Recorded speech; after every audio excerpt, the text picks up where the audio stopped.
रात के करीब 11:30 बजे थे। कोटा शहर के बाहरी इलाके में फैला लंबा सुनसान हाईवे अजीब सी खामोशी में डूबा हुआ था। दूर दूर तक कोई आवाज नहीं, बस कभी कभी गुजरती हवा में उड़ती धूल और ट्रकों के इंजन की भारी गूंज। सड़क के किनारे लगी टिमटिमाती पीली लाइटों के नीचे एक पुलिस जीप खड़ी थी। जीप के पास खड़ी थी इंस्पेक्टर मीरा राठौड़। उसकी आंखें सड़क की तरफ टिकी थीं, जैसे वह किसी खास चीज का इंतजार कर रही हो।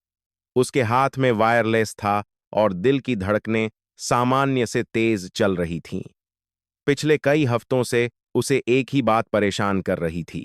हर रात कुछ ट्रक इस रास्ते से गुजरते थे और बिना किसी जांच के शहर के अंदर चले जाते थे। हर बार जब वह उन्हें रोकने की कोशिश करती, ऊपर से आदेश आ जाता, विप मूवमेंट है, जाने दो। लेकिन आज रात कुछ अलग था। आज उसे पक्का यकीन था कि जिस ट्रक का इंतजार वह कर रही है, उसके अंदर सिर्फ सामान नहीं, जहर भरा है।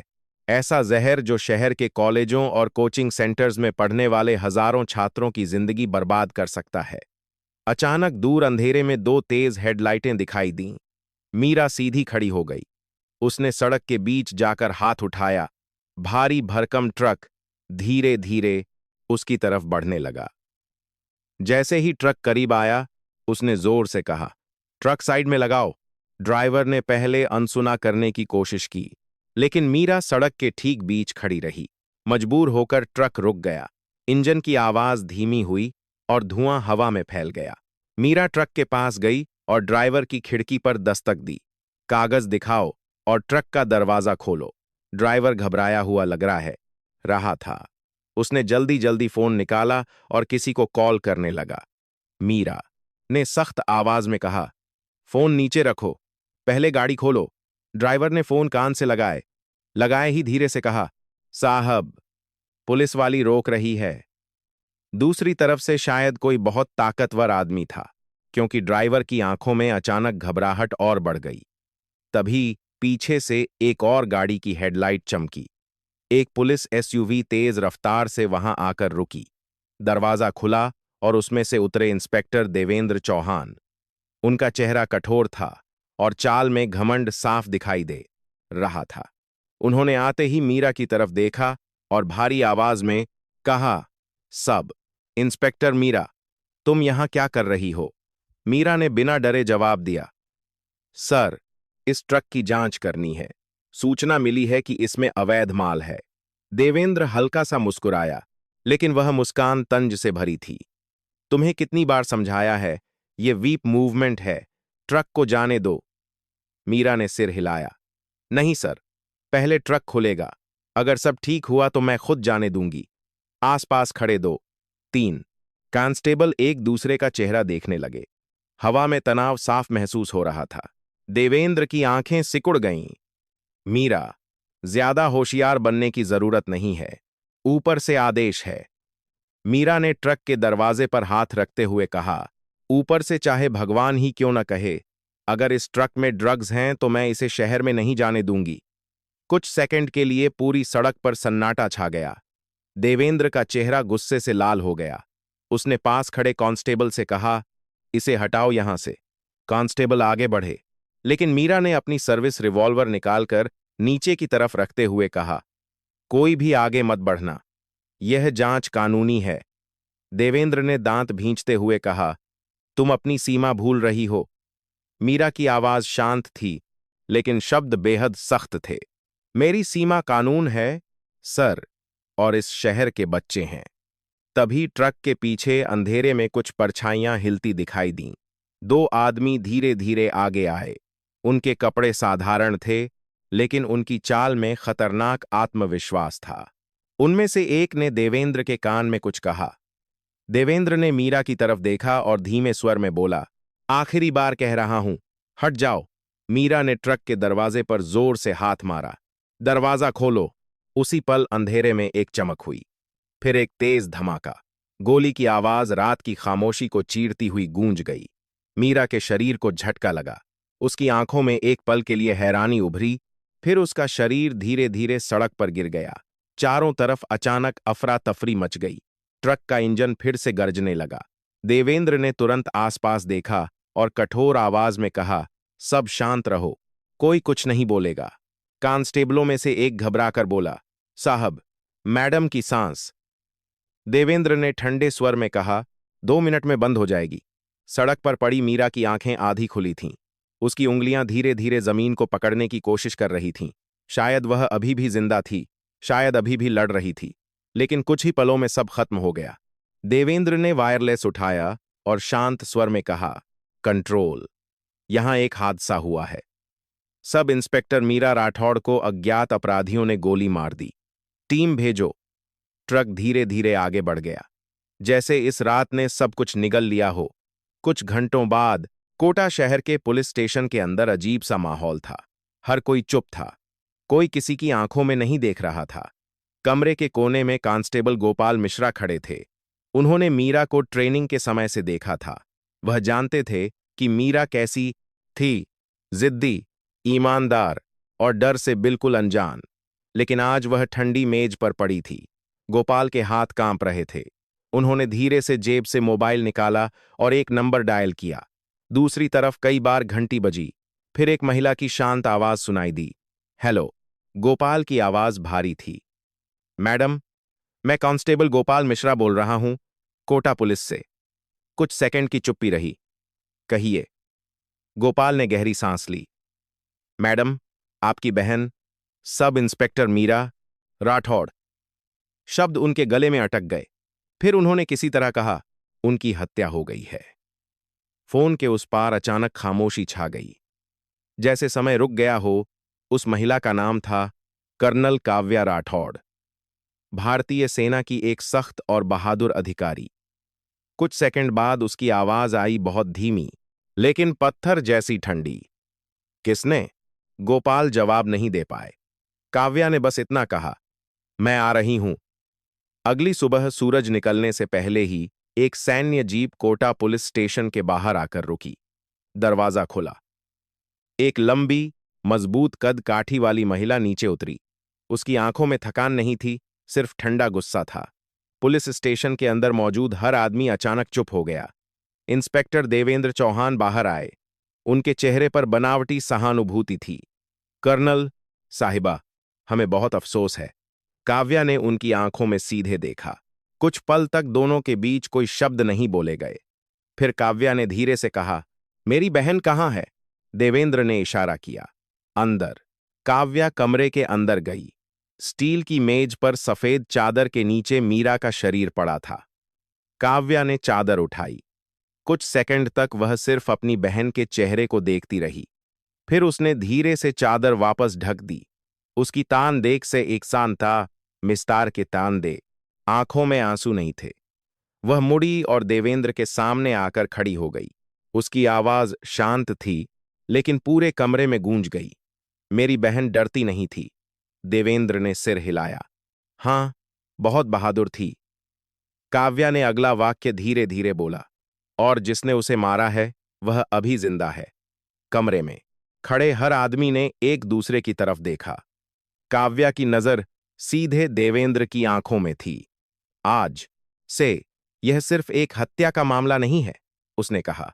यह युद्ध है। कमरे में मौजूद किसी भी व्यक्ति को उस क्षण यह अंदाजा नहीं था कि आने वाले दिनों में यह महिला पूरे शहर की सबसे खतरनाक सच्चाई को उजागर करने वाली थी। लेकिन एक बात साफ थी, मीरा राठौड़ की कहानी खत्म हो चुकी थी और कर्नल काव्या राठौड़ की लड़ाई अभी शुरू हुई थी। सुबह की हल्की धूप कोटा शहर की पुरानी इमारतों पर फैल रही थी, लेकिन पुलिस स्टेशन के भीतर एक अजीब सी ठंडक पसरी हुई थी। रात की घटना के बाद हर चेहरे पर खामोशी थी, जैसे सबको पता हो कि कुछ बहुत गलत हुआ है, लेकिन कोई उसे बोलने की हिम्मत नहीं कर पा रहा। कर्नल काव्या राठौड़ अभी भी उसी कमरे में खड़ी थी, जहां कुछ देर पहले उसने अपनी छोटी बहन मीरा का चेहरा आखिरी बार देखा था। सफेद चादर फिर से उस चेहरे को ढक चुकी थी, लेकिन काव्या की आंखों के सामने बार बार वही दृश्य लौट रहा था। मीरा की शांत आंखें, जैसे वह अब भी कोई सवाल पूछ रही हो। काव्या ने धीरे से अपनी मुट्ठी भींच ली। वह रोना चाहती थी, चीखना चाहती थी, लेकिन उसके चेहरे पर कोई भाव नहीं था। बचपन से ही उसे सिखाया गया था कि सैनिक अपने दर्द को अपने अंदर बंद करके रखते हैं, लेकिन यह दर्द किसी युद्ध भूमि का नहीं था। यह दर्द था अपने ही देश की जमीन पर, अपने ही सिस्टम के भीतर, अपनी ही बहन को खो देने का। कमरे के बाहर इंस्पेक्टर देवेंद्र चौहान खड़ा था। उसने 2-3 बार अंदर झांकने की कोशिश की, लेकिन काव्या के चेहरे पर जो सन्नाटा था, उससे वह खुद भी असहज हो गया। आखिर उसने धीरे से कहा, कर्नल साहिबा, अगर आप चाहें तो हम पोस्टमार्टम की प्रक्रिया शुरू कर दें। काव्या ने बिना उसकी तरफ देखे जवाब दिया, पहले मुझे रिपोर्ट दिखाइए। देवेंद्र थोड़ा चौंका। रिपोर्ट? काव्या ने मुड़कर उसकी आंखों में देखा। उसकी आवाज धीमी थी, लेकिन उसमें आदेश की सख्ती थी। जिस घटना में मेरी बहन की मौत हुई, उसकी पूरी रिपोर्ट। किस समय गोली चली, किसने देखी, कौन वहां मौजूद था, सब कुछ। देवेंद्र कुछ सेकंड तक चुप रहा, फिर बोला, जांच चल रही है, अभी पूरी जानकारी नहीं है। काव्या ने धीरे से कहा, तो चलिए वहीं से शुरू करते हैं जहां से जांच शुरू होनी चाहिए थी। उसके शब्द कमरे की हवा को और भारी कर गए। पुलिस स्टेशन के रिकॉर्ड रूम में पुराने फाइलों की गंध फैली हुई थी। दीवारों पर लगे पंखे धीरे धीरे घूम रहे थे। देवेंद्र ने एक फाइल टेबल पर रख दी। यह प्रारंभिक रिपोर्ट है। काव्या ने फाइल खोली। उसकी नजरें तेजी से हर लाइन पढ़ती जा रही थीं। रिपोर्ट में लिखा था कि सब इंस्पेक्टर मीरा राठौड़ को अज्ञात अपराधियों ने गोली मारी जब वह संदिग्ध वाहन की जांच कर रही थी। घटना अचानक हुई, हमलावर भाग गए। काव्या ने पन्ना बंद किया और देवेंद्र की तरफ देखा। अज्ञात अपराधी? देवेंद्र ने कंधे उचकाए। रात अंधेरी थी, कुछ साफ नहीं दिखा। काव्या ने धीरे से कहा, लेकिन वहां पुलिस मौजूद थी। देवेंद्र ने जवाब दिया, हम पीछे थे। जब तक पहुंचे, देर हो चुकी थी। काव्या की आंखों में हल्की चमक आई। मतलब मेरी बहन अकेली थी? देवेंद्र कुछ नहीं बोला। कमरे में फिर वही भारी सन्नाटा छा गया। उसी समय दरवाजे के पास खड़े एक बूढ़े कांस्टेबल की नजर काव्या से मिली। उसका नाम गोपाल मिश्रा था। उसकी आंखों में बेचैनी थी, जैसे वह कुछ कहना चाहता हो लेकिन डर रहा हो। काव्या ने उसे गौर से देखा। वह धीरे से बोली, आप वहां थे? गोपाल घबरा गया। उसने तुरंत नजरें झुका लीं। देवेंद्र ने बीच में कहा, कांस्टेबल मिश्रा उस समय स्टेशन पर थे। गोपाल ने सिर हिलाया, लेकिन उसकी उंगलियां कांप रही थीं। काव्या ने यह सब नोटिस किया। उसे महसूस हो गया कि इस कमरे में सच मौजूद है, बस कोई उसे बोलने की हिम्मत नहीं कर रहा। कुछ देर बाद काव्या पुलिस स्टेशन के बाहर आकर खड़ी हो गई।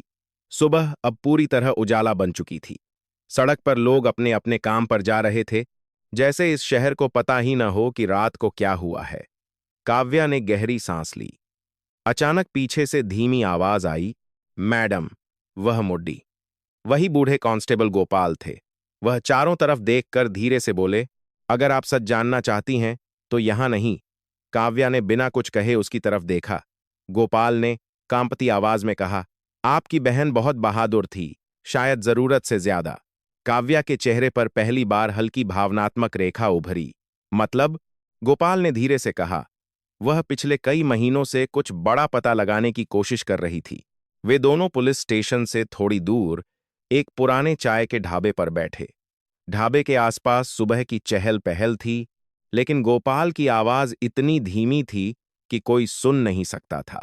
मैडम, हर हफ्ते रात में कुछ ट्रक इस रास्ते से गुजरते थे। बिना जांच के ऊपर से आदेश होता था, उन्हें जाने दो। काव्या ने पूछा, ऊपर से मतलब? गोपाल ने इधर उधर देखा। इंस्पेक्टर देवेंद्र, और उससे भी ऊपर। काव्या की आंखें सिकुड़ गईं। मेरी बहन को पता था? गोपाल ने सिर हिलाया। सब पता था। उसने कई बार ट्रक रोकने की कोशिश की, लेकिन हर बार उसे रोका गया।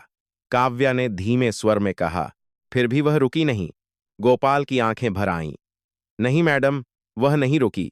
उसने कहा था कि अगर इन ट्रकों में वही है जो उसे शक है, तो शहर के बच्चों की जिंदगी बर्बाद हो जाएगी। काव्या के मन में मीरा की कई यादें एक साथ उभर आईं। बचपन में भी मीरा ऐसी ही थी, जिद्दी, सीधी और गलत बात के सामने बिल्कुल न झुकने वाली। वह हमेशा कहती थी, दीदी, अगर कोई गलत काम करे और हम चुप रहें, तो हम भी उतने ही दोषी हैं। उस समय काव्या हंसकर उसे समझाती थी कि दुनिया इतनी सीधी नहीं होती। लेकिन मीरा कभी नहीं बदली। गोपाल बोलता रहा। एक दिन उसने दो आदमियों को पकड़ लिया। उनके पास ड्रग्स मिले थे, लेकिन अगले ही दिन इंस्पेक्टर साहब ने उन्हें छोड़ दिया। काव्या ने पूछा, क्यों? गोपाल ने कड़वाहट से हंसते हुए कहा, ऑर्डर ऊपर से था। ऊपर से कौन? गोपाल कुछ सेकंड चुप रहा। फिर उसने फुसफुसा कर कहा, एक विधायक और एक मंत्री। काव्या की सांस थोड़ी भारी हो गई। मामला अब बहुत बड़ा लगने लगा था। उस रात क्या हुआ? काव्या ने पूछा। गोपाल की आंखें झुक गईं। मीरा को खबर मिली थी कि एक बड़ी खेप आने वाली है। उसने कहा कि आज सच सामने आएगा। हम सब ने उसे रोका, कहा कि अकेले मत जाओ, लेकिन वह चली गई। गोपाल की आवाज टूट गई और फिर गोली चल गई। काव्या कुछ देर तक कुछ नहीं बोली। हवा में चाय की हल्की खुशबू थी, लेकिन उसके भीतर तूफान उठ रहा था। आखिर उसने धीरे से कहा, मेरी बहन ने कुछ सबूत छोड़े होंगे? गोपाल ने तुरंत सिर उठाया। हाँ मैडम, उसने कई चीजें रिकॉर्ड की थीं, लेकिन वह सब पुलिस स्टेशन के सिस्टम में था। काव्या समझ गई कि वह सिस्टम अब शायद साफ कर दिया गया होगा।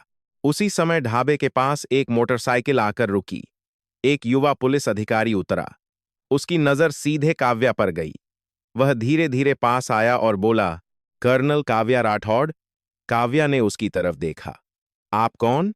युवक ने सलाम किया। इंस्पेक्टर अर्जुन मलिक। मैं मीरा के साथ काम करता था। काव्या की आंखों में अचानक एक अलग भाव आया, उम्मीद का हल्का सा संकेत। अर्जुन ने गंभीर स्वर में कहा, मीरा मैम अकेली नहीं थी। हम कुछ लोग उसकी मदद कर रहे थे, लेकिन हमें पता नहीं था कि मामला इतना खतरनाक हो जाएगा। काव्या ने पूछा, क्या तुम जानते हो कि ट्रक कहाँ जाते थे? अर्जुन ने धीरे से सिर हिलाया। हाँ, और अगर हम सच में पता लगाना चाहते हैं कि मीरा को किसने मारा, तो हमें वहीं से शुरू करना होगा। काव्या की नजरें अब शांत नहीं थीं। उनमें एक स्पष्ट निर्णय दिखाई दे रहा था। उसने धीमे लेकिन दृढ़ है स्वर में कहा, तो चलो शुरू करते हैं।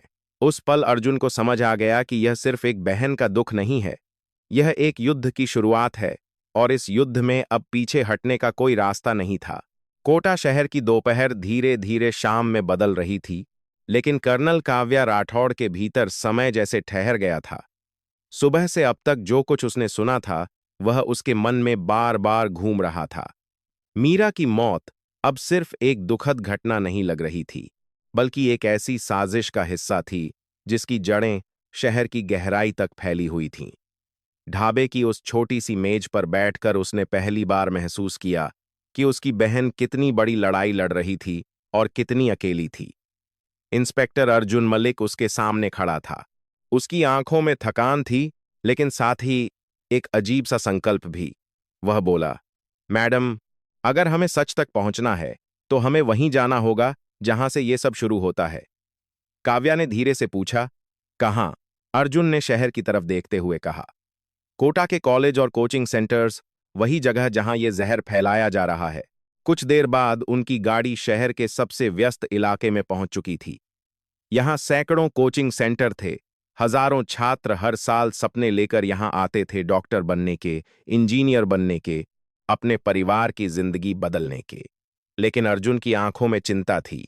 उसने कहा, यही वो जगह है जहां सबसे ज्यादा ड्रग्स फैल रही हैं।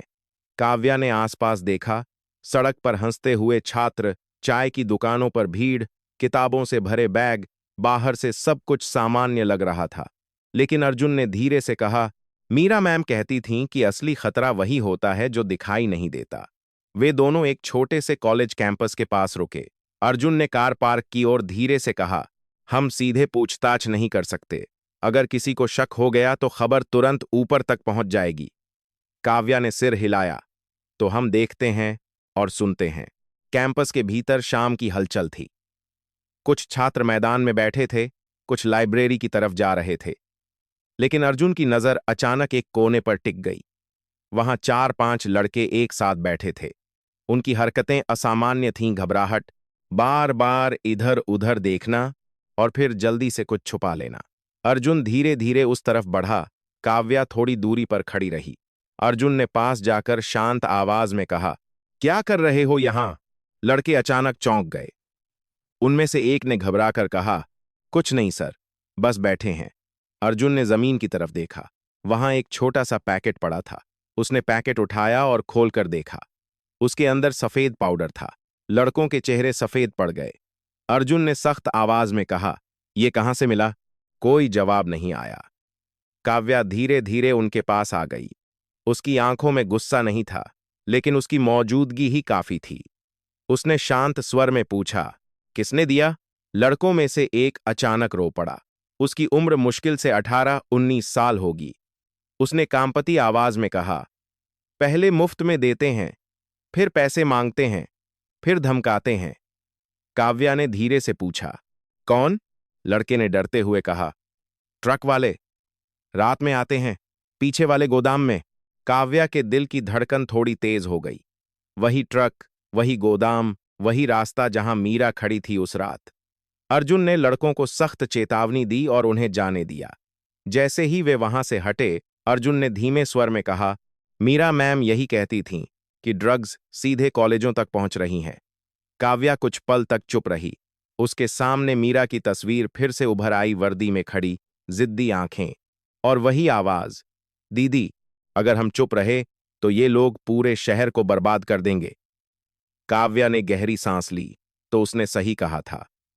अर्जुन ने सिर हिलाया, "हाँ मैडम," लेकिन शायद उसने अंदाजा नहीं लगाया था कि दुश्मन कितने ताकतवर हैं। रात धीरे धीरे शहर पर उतरने लगी। अर्जुन गाड़ी को शहर के बाहरी इलाके की तरफ ले जा रहा था। सड़क सुनसान होती जा रही थी। दूर एक बड़ा सा गोदाम दिखाई दिया। पुरानी दीवारें, टूटी हुई खिड़कियां और आसपास खड़े 2-3 ट्रक। अर्जुन ने गाड़ी कुछ दूरी पर रोक दी। यही है वो जगह। काव्या ने ध्यान से देखा। गोदाम के बाहर कुछ आदमी खड़े थे। उनकी चाल और नजरें साफ बता रही थीं कि वे साधारण मजदूर नहीं हैं। अर्जुन ने फुसफुसाकर कहा, "मीरा मैम कई बार यहां आई थीं, लेकिन हर बार उन्हें ऊपर से रोक दिया गया।" काव्या ने पूछा, "क्या उसने कभी अंदर जाने की कोशिश की?" अर्जुन ने धीमे स्वर में कहा, "हाँ, और शायद उसी दिन से उसकी मौत तय हो गई थी।" दोनों धीरे धीरे अंधेरे की आड़ में गोदाम के करीब पहुंचे। अंदर हल्की रोशनी थी। कुछ लोग बड़े बक्से उतार रहे थे। काव्या ने एक कोने से झांक कर देखा। बक्सों पर कोई निशान नहीं था, लेकिन जैसे ही एक बक्सा खुला, अंदर से छोटे छोटे पैकेट दिखाई दिए, सैकड़ों की संख्या में। अर्जुन ने धीरे से कहा, "ड्रग्स।" काव्या की मुट्ठी अपने आप भींच गई। उसी समय अंदर खड़े 2 आदमी आपस में बात कर रहे थे। उनमें से एक ने कहा, "आज की खेप सीधा यूनिवर्सिटी जाएगी।" दूसरा हंसा, "बच्चे खुद आकर खरीदते हैं, हमें मेहनत ही क्या करनी।" उनके शब्द सुनकर काव्या के भीतर गुस्से की आग भड़क उठी, लेकिन उसने खुद को रोका। वह जानती थी कि अभी भावनाओं से नहीं, सबूतों से लड़ना होगा।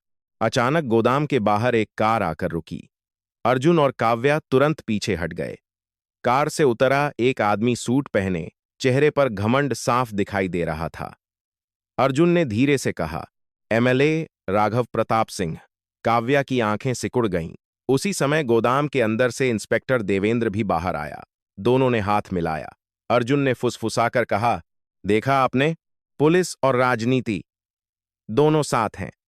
काव्या ने कोई जवाब नहीं दिया। उसकी नजर उस दृश्य पर टिकी थी। कुछ सेकंड बाद देवेंद्र की आवाज सुनाई दी। "उस लड़की ने बहुत परेशानी पैदा की थी।" राघव हंसा, "अब खत्म हो गई।" काव्या के कानों में जैसे आग लग गई। अर्जुन ने उसकी बांह पकड़ ली। "मैडम, अभी नहीं।" काव्या ने खुद को संभाला। वह जानती थी कि अगर अभी सामने गई तो सब खत्म हो जाएगा। कुछ मिनट बाद कार चली गई। गोदाम के दरवाजे बंद हो गए। अंधेरा फिर से छा गया। अर्जुन ने धीरे से कहा, "अब आपको समझ में आ गया होगा कि मीरा मैम किससे लड़ रही थीं।" काव्या कुछ देर तक खामोश रही। उसके मन में मीरा की आखिरी रात का दृश्य घूम रहा था। वह अकेली खड़ी थी। सामने ट्रक, पीछे अंधेरा और चारों तरफ ऐसे लोग जो उसे जिंदा नहीं छोड़ना चाहते थे। आखिर काव्या ने धीरे से कहा, "मीरा ने हार नहीं मानी थी।" अर्जुन ने सिर हिलाया, "नहीं, आखिरी सांस तक नहीं।" काव्या की आंखों में अब दर्द के साथ एक अडिग संकल्प भी था। उसने कहा, "और अब मैं भी नहीं मानूंगी।" अर्जुन ने उसकी तरफ देखा। उसे पहली बार महसूस हुआ कि यह महिला सिर्फ एक बहन नहीं है जो न्याय चाहती है। यह एक सैनिक है जो युद्ध शुरू कर चुकी है। दूर कहीं ट्रक का इंजन फिर से गरजा। रात और गहरी हो चुकी थी, लेकिन उस अंधेरे में एक नई रोशनी जल चुकी थी, सच की, और उस लड़ाई की जो अब रुकने वाली नहीं थी। रात गहरी हो चुकी थी, लेकिन कोटा शहर के बाहरी इलाके में फैले उस पुराने गोदाम के आसपास अंधेरा सिर्फ आसमान में नहीं था। वह अंधेरा उन लोगों की नीयत में भी था जो इस शहर को धीरे धीरे जहर से भर रहे थे। कर्नल काव्या राठौड़ और इंस्पेक्टर अर्जुन मलिक थोड़ी दूरी पर खड़ी जीप के पास खामोश खड़े थे। गोदाम के भीतर जो कुछ उन्होंने अभी देखा था, उसने सब कुछ साफ कर दिया था। मीरा की मौत कोई हादसा नहीं थी, वह एक योजना का हिस्सा थी। एक ऐसी योजना जिसमें पैसा, सत्ता और अपराध एक साथ जुड़े हुए थे। काव्या की आंखें अभी भी उसी दिशा में टिकी थीं जहां कुछ देर पहले विधायक राघव प्रताप सिंह की कार खड़ी थी। अर्जुन ने धीरे से कहा, मैडम, अब आपको समझ में आ गया होगा कि मामला कितना बड़ा है। काव्या ने जवाब नहीं दिया। उसकी आंखों में सिर्फ एक ही तस्वीर घूम रही थी, मीरा सड़क के बीच खड़ी है, ट्रक को रोक रही है और अंधेरे से कोई गोली चला देता है। अर्जुन ने फिर कहा, अगर हमने जरा भी गलती की तो वे हमें भी खत्म कर देंगे। इस बार काव्या ने उसकी तरफ देखा।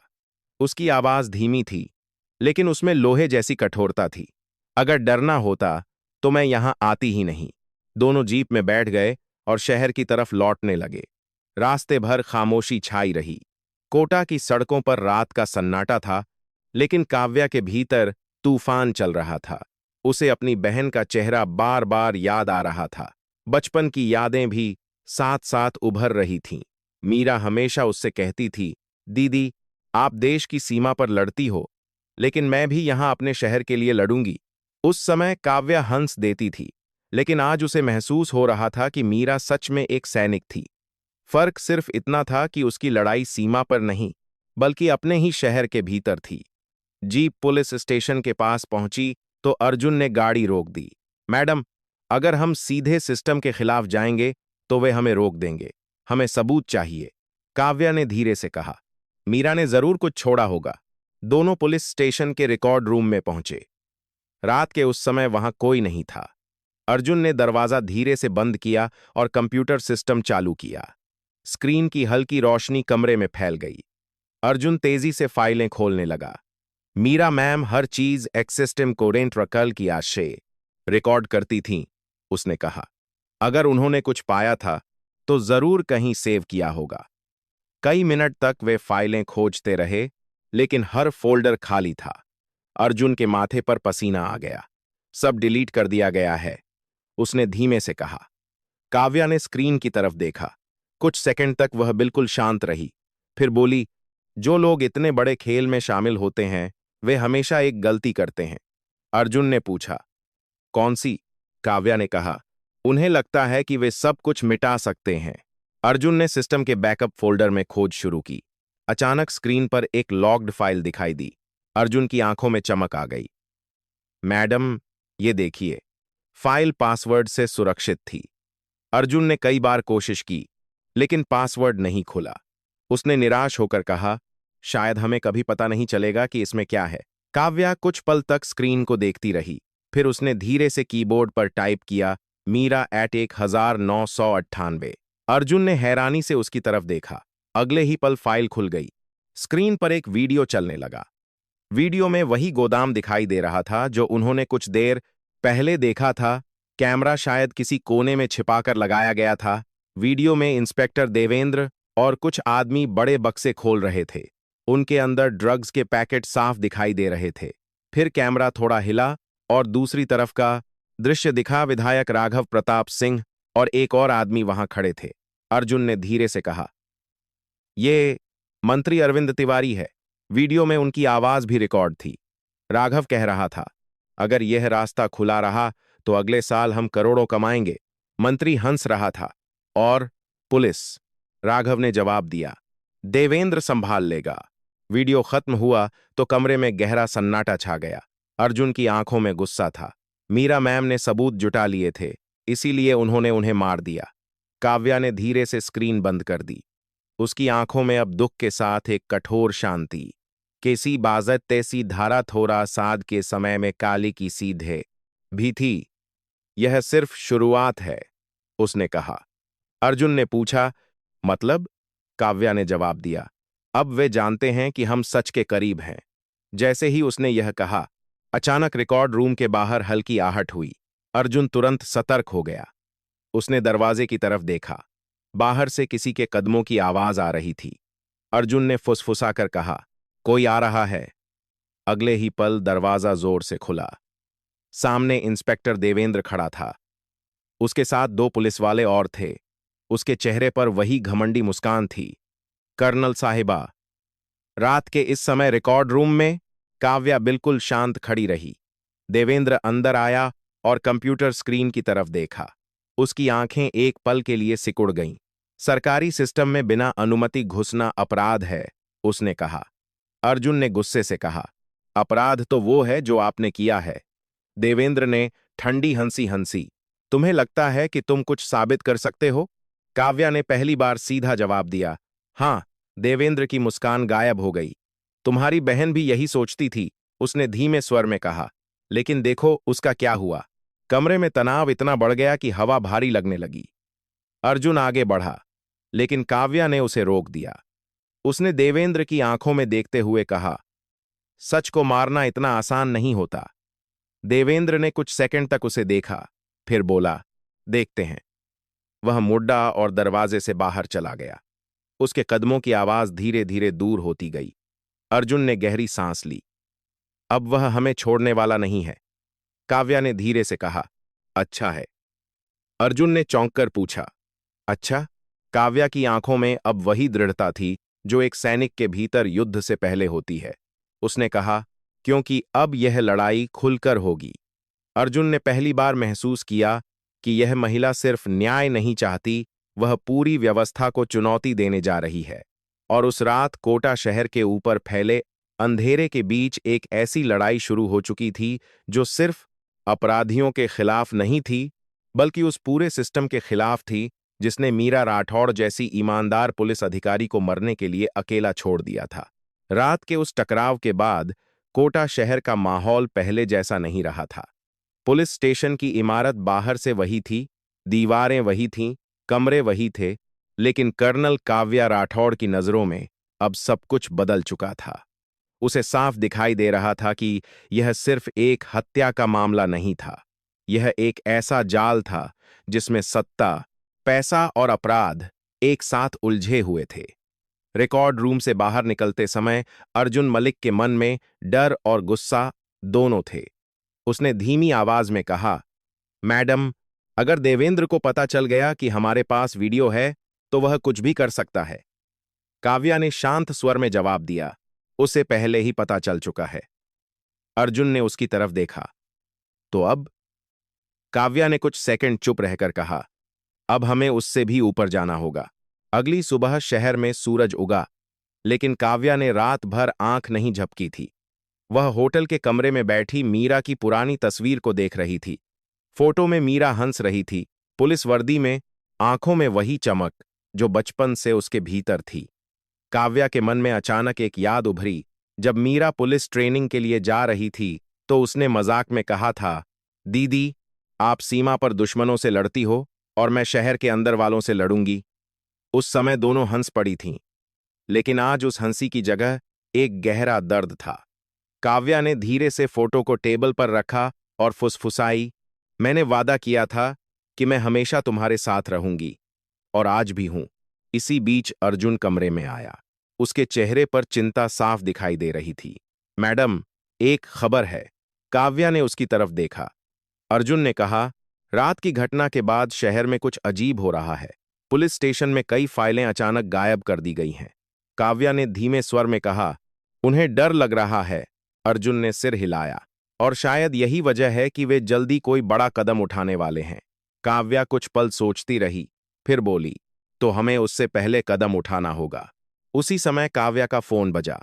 स्क्रीन पर एक अनजान नंबर था। उसने कॉल उठाया। दूसरी तरफ से एक गहरी गंभीर आवाज आई, कर्नल काव्या राठौड़। काव्या ने जवाब दिया, कौन? आवाज बोली, नाम जानना जरूरी नहीं है, जरूरी यह है कि हम जानते हैं कि आप क्या करने की कोशिश कर रही हैं। काव्या की आंखें सिकुड़ गईं। अगर धमकी देने के लिए फोन किया है तो गलत नंबर मिलाया है। दूसरी तरफ से हल्की हंसी आई। धमकी देने के लिए फोन किया है? नहीं, मदद। कुछ सेकंड की खामोशी के बाद वह आवाज फिर बोली, आपकी बहन सही थी। यह सिर्फ ड्रग्स का मामला नहीं है। ये एक नेटवर्क है जो कई शहरों तक फैला हुआ है। अर्जुन ध्यान से सुन रहा था। फोन पर आवाज ने आगे कहा, अगर आप सच में इस नेटवर्क को तोड़ना चाहती हैं तो आज शाम 7 बजे पुराने चंबल पुल के पास आइए। काव्या ने पूछा, और अगर मैं ना आऊं? जवाब आया, तो शायद सच हमेशा के लिए दबा रह जाएगा। कॉल कट गया। कमरे में सन्नाटा छा गया। अर्जुन ने कहा, मैडम, यह जाल भी हो सकता है। काव्या ने शांत स्वर में कहा, हो सकता है, लेकिन यह मौका भी हो सकता है। शाम होते होते वे दोनों चंबल नदी के पुराने पुल के पास पहुंचे। हवा में हल्की ठंडक थी और आसपास सन्नाटा। कुछ मिनट बाद एक काली कार धीरे धीरे उनके सामने आकर रुकी। कार का दरवाजा खुला और उसमें से एक मध्यम उम्र का आदमी बाहर आया। उसने साधारण कपड़े पहन रखे थे, लेकिन उसकी आंखों में अनुभव साफ झलक रहा था। उसने सीधे काव्या की तरफ देखा और कहा, मैं स्पेशल इंटेलिजेंस टास्क फोर्स से हूं। अर्जुन चौंक गया। आदमी ने जेब से अपना पहचान पत्र दिखाया। पिछले कई महीनों से हम इस नेटवर्क पर नजर रख रहे हैं। आपकी बहन ने जो सबूत जुटाए थे, उन्होंने हमारी जांच को बहुत आगे बढ़ा दिया। काव्या ने धीमे स्वर में पूछा, तो फिर उसे बचाया क्यों नहीं गया? आदमी की आंखों में क्षण भर के लिए पछतावा झलक गया। उसने कहा, हम देर से पहुंचे। उसने एक फाइल काव्या को दी। इसमें सब कुछ है, ट्रक के रूट, गोदामों की लोकेशन और उन लोगों के नाम जो इस पूरे नेटवर्क को चला रहे हैं। काव्या ने फाइल खोली। अंदर कई नक्शे और तस्वीरें थीं। उनमें से कुछ तस्वीरों में वही चेहरे थे जिन्हें उसने वीडियो में देखा था, राघव प्रताप सिंह और मंत्री अरविंद तिवारी। आदमी बोला, आज रात हम एक बड़ा ऑपरेशन शुरू करने वाले हैं, कोड नेम ऑपरेशन शुद्धिकरण। अर्जुन की आंखों में उत्साह चमक उठा। मतलब आज रात ही? आदमी ने सिर हिलाया। हां, लेकिन हमें आपके सहयोग की जरूरत है, क्योंकि यह सिर्फ कानूनी कार्रवाई नहीं है, यह न्याय है। रात गहराते ही शहर के कई हिस्सों में हलचल शुरू हो गई। अलग अलग दिशाओं से कई गाड़ियां गोदामों की तरफ बढ़ रही थीं। हर गाड़ी में विशेष बल के अधिकारी थे। काव्या और अर्जुन भी एक टीम के साथ उसी पुराने गोदाम की तरफ बढ़ रहे थे जहां उन्होंने ड्रग्स की खेप देखी थी। जैसे ही टीम ने घेरा बनाया, कमांडर की आवाज वायरलेस पर गूंजी, सभी यूनिट तैयार रहें। कुछ सेकंड बाद आदेश आया, एक्शन। अगले ही पल दरवाजे तोड़ दिए गए। अंदर अफरा तफरी मच गई। कई आदमी भागने की कोशिश करने लगे, लेकिन हर दिशा में पहले से तैनात जवानों ने उन्हें पकड़ लिया। गोदाम के अंदर सैकड़ों पैकेट बरामद हुए। एक कमरे में कई लड़कियां भी मिलीं, जिन्हें जबरदस्ती वहां रखा गया था। काव्या ने उन्हें बाहर निकलने में मदद की। उनमें से एक लड़की रोते हुए बोली, दीदी, हमें बचा लीजिए। काव्या ने उसके कंधे पर हाथ रखा और कहा, अब कोई तुम्हें छू भी नहीं पाएगा। उसी समय बाहर से आवाज आई, वह भाग रहा है। अर्जुन तुरंत बाहर दौड़ा। उसने देखा कि इंस्पेक्टर देवेंद्र पीछे की तरफ से भागने की कोशिश कर रहा था। अर्जुन उसके पीछे दौड़ा। कुछ देर की भाग दौड़ के बाद उसने देवेंद्र को पकड़ लिया। दोनों जमीन पर गिर पड़े। देवेंद्र हाँफ रहा था। अर्जुन ने गुस्से से कहा, कहां भाग रहे हो? देवेंद्र ने छूटने की कोशिश की, लेकिन चारों तरफ से जवान आ चुके थे। उसे हथकड़ी लगा दी गई। काव्या भी वहां पहुंच गई। उसने देवेंद्र की आंखों में देखते हुए पूछा, मेरी बहन को किसने मारा? देवेंद्र कुछ पल चुप रहा, फिर हंस पड़ा। तुम सच जानना चाहती हो? काव्या की आवाज ठंडी थी। हां, देवेंद्र ने धीरे से कहा, गोली मैंने चलाई थी, लेकिन आदेश मेरा नहीं था। अर्जुन ने गुस्से से कहा, किसका था? देवेंद्र ने जवाब दिया, मंत्री अरविंद तिवारी का। कुछ क्षणों के लिए समय जैसे रुक गया। काव्या के भीतर दर्द और गुस्से की लहर एक साथ उठी, लेकिन उसके चेहरे पर फिर भी वही कठोर शांति थी। उसने धीरे से कहा, तो अब अगला नंबर उसका है। उसी रात शहर के दूसरे हिस्से में भी छापे पड़ने लगे। मंत्री के निजी गोदाम से भी भारी मात्रा में ड्रग्स बरामद हुए। खबर पूरे शहर में फैलने लगी। लोग हैरान थे कि इतने बड़े लोग इस अपराध में शामिल थे। लेकिन काव्या जानती थी कि यह अभी अंत नहीं था। असली मुकाबला अभी बाकी था, और वह मुकाबला होगा उस आदमी से जिसने आदेश दिया था, उस आदमी से जिसने उसकी बहन की जान ले ली थी। रात भर चली कार्रवाई के बाद जब सुबह की पहली रोशनी कोटा शहर की इमारतों पर फैली, तब तक बहुत कुछ बदल चुका था। जिन गोदामों में महीनों से जहर छुपाकर रखा गया था, वे अब पुलिस की सील के नीचे थे। कई ट्रक जब्त किए जा चुके थे, दर्जनों लोग गिरफ्तार हो चुके थे। लेकिन कर्नल काव्या राठौड़ के लिए यह जीत अभी अधूरी थी, क्योंकि वह जानती थी कि इस पूरे जाल का असली सिरा अभी भी आजाद घूम रहा है।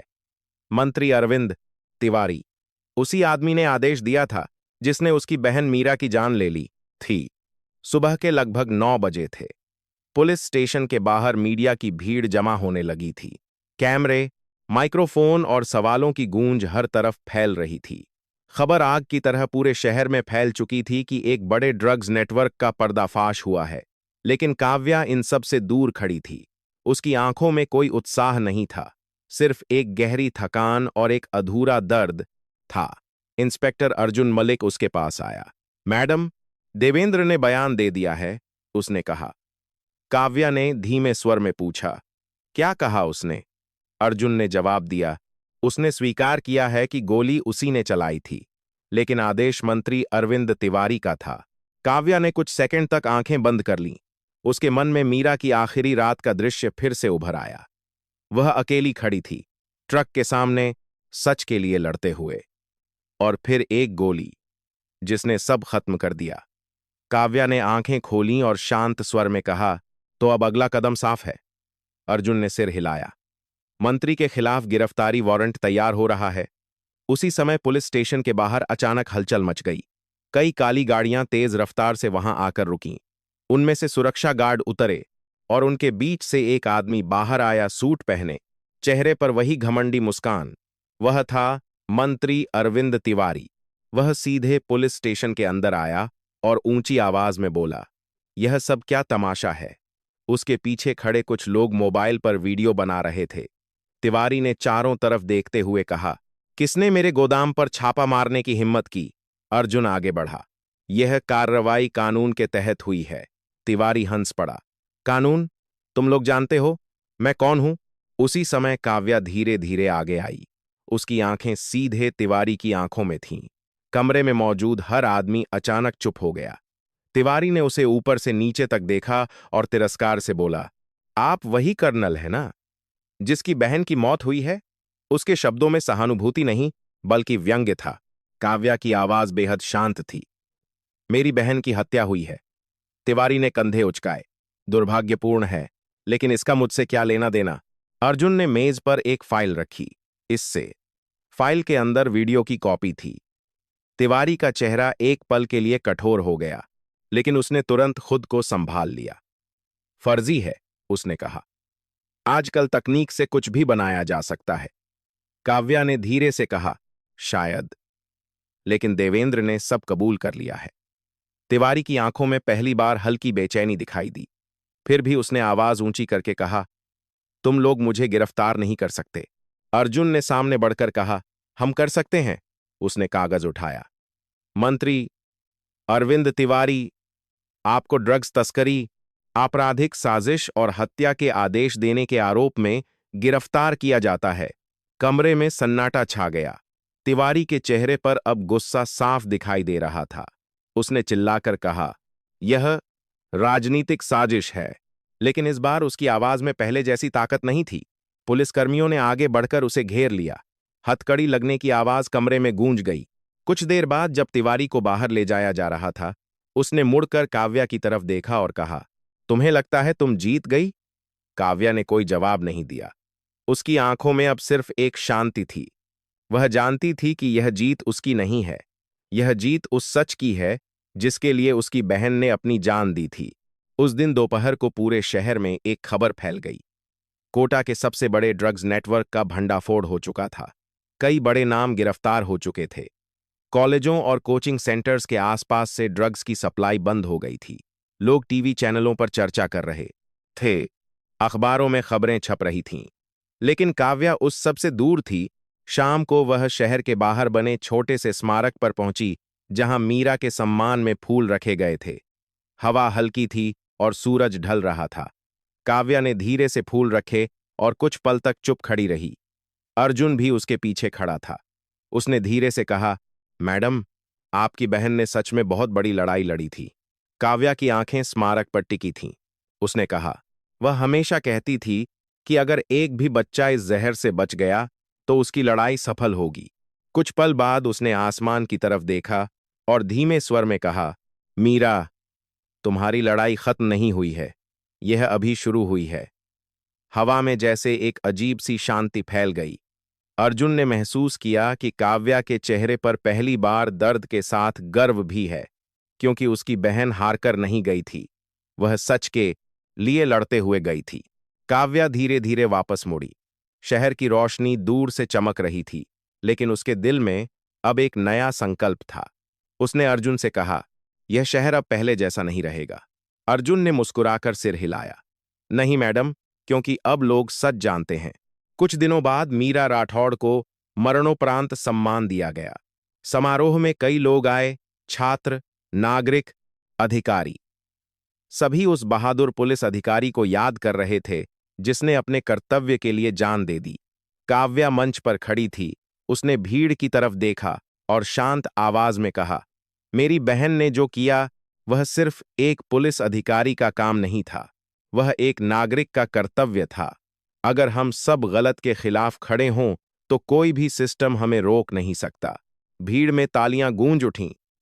लेकिन काव्या ने आगे कहा, यह कहानी सिर्फ मेरी बहन की नहीं है, यह हर उस इंसान की कहानी है जो सच के लिए खड़ा होता है। और फिर उसने आखिरी बात कही, एक ऐसी बात जो वहां मौजूद हर व्यक्ति के दिल में उतर गई।